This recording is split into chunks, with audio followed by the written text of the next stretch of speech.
Assalamualaikum warahmatullahi wabarakatuh. Saya Mar Afandi bin Manjalani, pelajar 284-143 membuat tangan KUJA 2003 Perlembagaan Malaysia bagi Puan Pensyarah Puan Laili binti Muhammad Basri yang bertajuk Keterusan Suruhanjaya Pilihan Raya dalam Pengesahan Pilihan Raya di Malaysia. Sebagai pengenalan, pilihan raya merupakan instrumen penting yang menandakan sebuah negara menggambarkan demokrasi dan digunakan oleh rakyat untuk memilih wakil rakyat dengan cara mengundi dan secara tidak langsung memilih parti yang akan membentuk kerajaan. Malaysia telah melalui pengalaman sebanyak 14 kali pilihan raya yang menyaksikan wujud dinamika tersendiri bagi setiap pengalaman terbabit, kerana hanya berkisar persoalan menang atau kalah, tapi juga merangkumi perihal pengurusan dan pelaksanaan sistem pilihan raya itu sendiri. Dalam konteks negara berbangun seperti Malaysia, soalan pilihan raya yang adil, bersih dan sistematik sering diutarakan kerana sebelum pilihan raya umum di 2014, Malaysia tidak pernah menangkap parti pemerintahannya. Suruhanjaya Pilihan Raya merupakan agensi kerajaan yang bertanggungjawab menjalankan pilihan raya di Malaysia. Antara tanggungjawab utamanya ialah membuat kajian dan persempadanan, menjalankan urusan peraturan pemilih dan menjalankan pilihan raya umum dan pilihan raya kecil. Selain itu, dasar SPR juga adalah untuk memelihara, menjaga dan mengekalkan proses demokrasi di negara ini melalui pilihan raya yang bebas dan adil. Namun terdapat laporan di media-media alternatif yang menyatakan SPR tidak berlaku adil dan tertutup dalam menjalankan pilihan raya. Sistem pilihan raya. Hai 2002 berkata sistem pilihan raya ditentukan oleh peraturan asas tertentu. Pertama yang dicanangkan Hai 2002 adalah peraturan yang menentukan siapa yang boleh dan tidak boleh memilih. Peraturan franchise ini secara langsung boleh memulai kumpulan yang bersaing dalam parti politik dengan memberikan atau menolak cara berbeza kepada anggota berbagai kumpulan. Kedua adalah kaedah memilih. Pilihan pertama di sini adalah antara kaedah pemilihan pertama atau masa lalu atau plurality dan beberapa bentuk perwakilan berkadar. Kaedah plurality memilih pihak-pihak besar dengan menggambarkan pihak yang lebih kecil dan dengan demikian menghasilkan pemerintahan yang lebih kuat daripada perwakilan berkadar yang memudahkan perwakilan dan kelangsungan hidup untuk memilih pilihan yang lebih kecil. Ketiga, cara di mana negara atau jumlah pemilih dibagikan kepada kawasan pilihan raya sangat mempengaruhi keputusan pilihan raya di bawah pemilihan majmuk. Persempadanan sistem mempunyai dua aspek yang dapat mempengaruhi hasil pilihan raya: pembagian jumlah pemilih di antara kawasan pilihan raya dan penempatan konsisten. Keduanya dapat dimanfaatkan untuk kepentingan politik, kepartian dan merupakan bentuk pelanggaran pilihan raya yang biasa dan berkesan. Taylor 1980. Menguraikan konsisten dengan pemilihan yang tidak setara, menyokong parti dengan lebih banyak menyokong di kawasan kecil walaupun tanpa bahagian yang salah. Mata-mata konsisten dapat diambil untuk keuntungan parti politik biasanya yang berkuasa. Suatu praktik yang disebut gerrymandering akhirnya kerana punya sikap tidak memihak, perantaranya mengatur untuk mengatur peraturan di atas dan untuk pelaksanaan pilihan raya juga sangat penting. Pilihan raya dan demokrasi. Pilihan raya adalah teras kepada demokrasi. Pilihan raya membolehkan rakyat memilih pemimpin atau wakil mereka dengan mengundi. Salah satu ciri penting yang berkaitan dengan pilihan raya demokrasi adalah parlimen. Telah menaikkan parlimen demokrasi termasuklah perkara yang berkaitan dengan peranan parlimen, pengasingan kuasa, peraturan undang-undang, sistem majmuk dalam parti politik dan pertubuhan, urusan dan kebertanggungjawaban. Parlimen merupakan badan yang berperanan mengubah dan meluluskan dasar yang berkaitan dengan kepentingan rakyat. Ahli-ahli parlimen terdiri daripada wakil-wakil rakyat yang dipilih melalui undi semasa pilihan raya. Sistem perwakilan inilah yang dinilai sebagai demokrasi secara tidak langsung. Berbeza dengan zaman Yunani dahulu yang merupakan demokrasi secara langsung, kerana pada ketika itu rakyat tidak ramai dan pernyataannya tidak melibatkan semua rakyat. Selain itu, pilihan raya berperanan menumbuhkan kerajaan yang sah dan sistem demokrasi, malahan yang penting untuk rakyat mengundi bagi memilih parti bagi bentuk kerajaan. Demokrasi Reporting International mengatakan tentang prinsip kebebasan seorang warga negara untuk memilih pemimpin yang disukai. Oleh yang demikian, pilihan raya dan demokrasi membenarkan wujudnya pembangkang kerana ia membenarkan sistem kepartian. Dalam pilihan raya, parti yang menang akan menubuhkan kerajaan, sedangkan parti yang kalah akan menjadi pembangkang. Pembangkang peranan sebagai semak dan imam terhadap tindakan kerajaan supaya kepentingan rakyat diutamakan.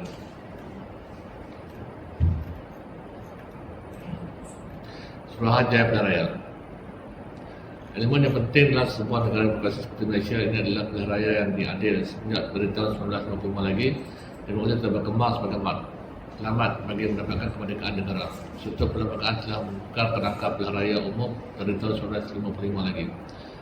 Empat elemen penting yang telah diterangkan dalam sepanjang rate dalam fungsi serta organisasi SPR: pembatasan suatu kawasan pilihan raya, perisian pilihan raya dan hak untuk memilih.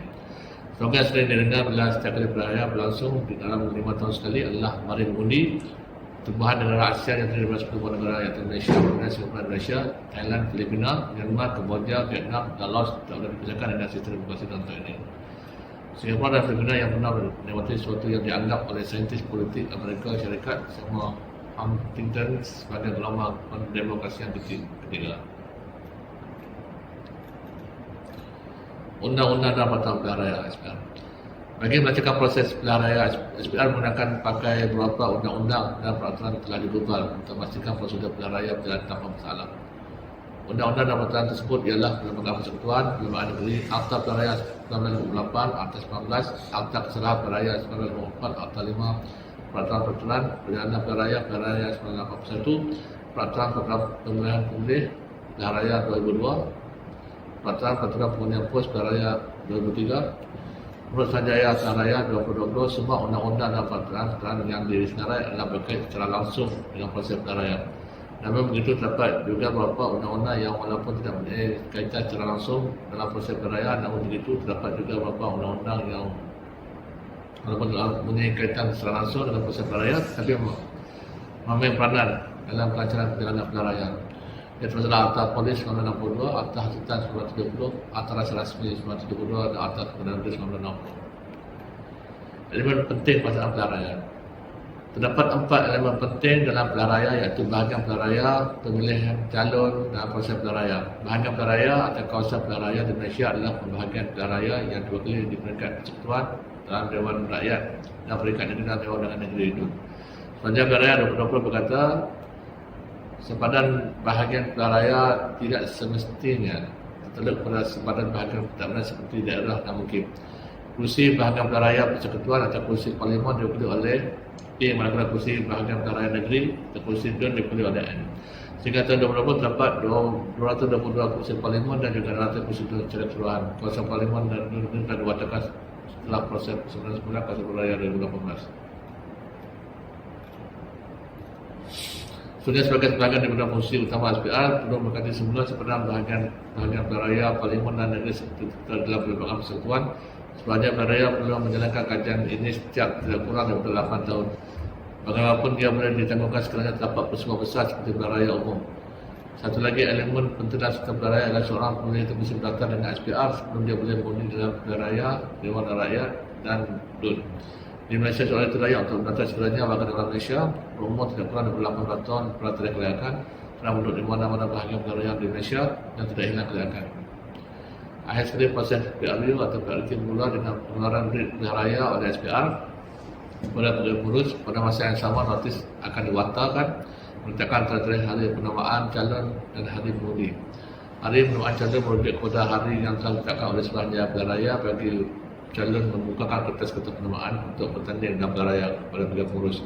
Kertas-kertas penamaan boleh dikemukakan oleh calon berjaya dan penyokong atau salah seorang daripada mereka. Kertas-kertas penamaan maksudnya dikemukakan di antara pukul 9 pagi hingga 10 pagi hari penamaan. Kertas-kertas penamaan akan dipamerkan dari jam 10 pagi hingga 11 pagi untuk diteliti dan pantahan. Dalam kes di mana seorang calon sahaja dicadangkan, pihak pengurus akan menyelesaikan calon itu menang tanpa bertanding. Sepanjang pilihan raya 2020. Isu sistem pilihan raya pihak Republik Nasional Barisan Nasional yang pertama kalinya mengalami kekalahan di tangan Pakatan Bangka, Pakatan Harapan TS yang baru saja ditemukan pada 20 September 2015. Sampai orang ini dianggap cukup mana dan amat menunjukkan dalam keadaan adanya pecahan Pakatan Bangka TS. Sampai Republik juga dianggap menunjukkan dalam keadaan tidak menggunakan informasi di pihak kerajaan yang menyaksikan institusi negara berada di bawah kepala Perdana Menteri Najib Razak sebagai orang menteri paling besar. Yang keempatnya ialah tindakan SPR mewujudkan 9-10 dalam kursi yang membutuhkan PN. Hanya 12 sebelum PRU Pak Langsung. SPR merupakan satu badan yang terkait dengan berbagai isu bagi sistem pilihan raya di negara ini. Antaranya lainnya SPR sering dikatakan menjadi agen UMNO dan menghalalkan segala perlakuan setelah UMNO. Bagi rakyat 4 Mei 2013 selain itu, antara isu yang sering dimainkan berbagai pihak adalah daftar pemilih, undi pos, persembahan semula, pengundi hantu, akses mudah yang tidak adil. Menurut Parlimen Malaysia 2009, Dewan Rakyat pada 3 Oktober 2009 telah meneruskan pedoman satu Jabatan Pasal Khas umum dengan menambahkan proses pilihan raya JPKPP mengembalikan proses pilihan raya dan memberikan sebulan keinginan rakyat terhadap SPR. Namun begitu, perubahan JPKPP dilihat tidak cukup untuk memastikan pilihan raya yang melaksanakan bersih, adil dan sustainability. Pihak Dewan 14 menyaksikan sebagai isu yang dipegangkan antara isu yang telah dipegang adalah keanggaran pegawai SPR yang menjaga besar-besar mengundi untuk menerima Borang 14. Ini 6 September 2008, Pakatan Rapat Dewan Islam telah membagikan mengenai kelewatan dan menerima Borang 14 pada malam 9 Mei hari pengundi untuk pilihan raya umum 14. Borang 14 turut dengan sebagai borang penyerta pengundian selepas pengenalan undi dan borang ini perlu diterangkan oleh Ketua Tempat Undi KTM. Isu-isu yang dibincangkan merupakan antara pokok yang sering dibahas setiap kali berlangsung tempat ke suatu pihak berlangsung. Ini berbangkit secara langsung mulai menjadikan tidak tolak dan ketika SPR sebagai penggerak sistem pilihan bersih dan sistematik. Kesimpulan. Sebagai kesimpulan, SPR adalah satu badan yang strategik dalam menjalankan pilihan raya di negara ini dan menggunakan undang-undang serta menggariskan elemen-elemen yang patut diikuti dalam menjalankan pilihan raya. Ini menunjukkan bahawa SPR sebagai agensi bertanggungjawab dalam pengurusan pilihan raya di Malaysia. Sebagai agensi yang terlibat secara langsung menguruskan pilihan raya, sudah pasti SPR tidak terlepas kepada stigma negatif dalam melaksanakan pilihan raya. Walaupun berbagai isu dikaitkan dengan SPR, ia menunjukkan SPR committed dalam melaksanakan reformasi ke atas tugas bagi memastikan pilihan raya di Malaysia adil, bersih dan sistematik. Sekian, terima kasih.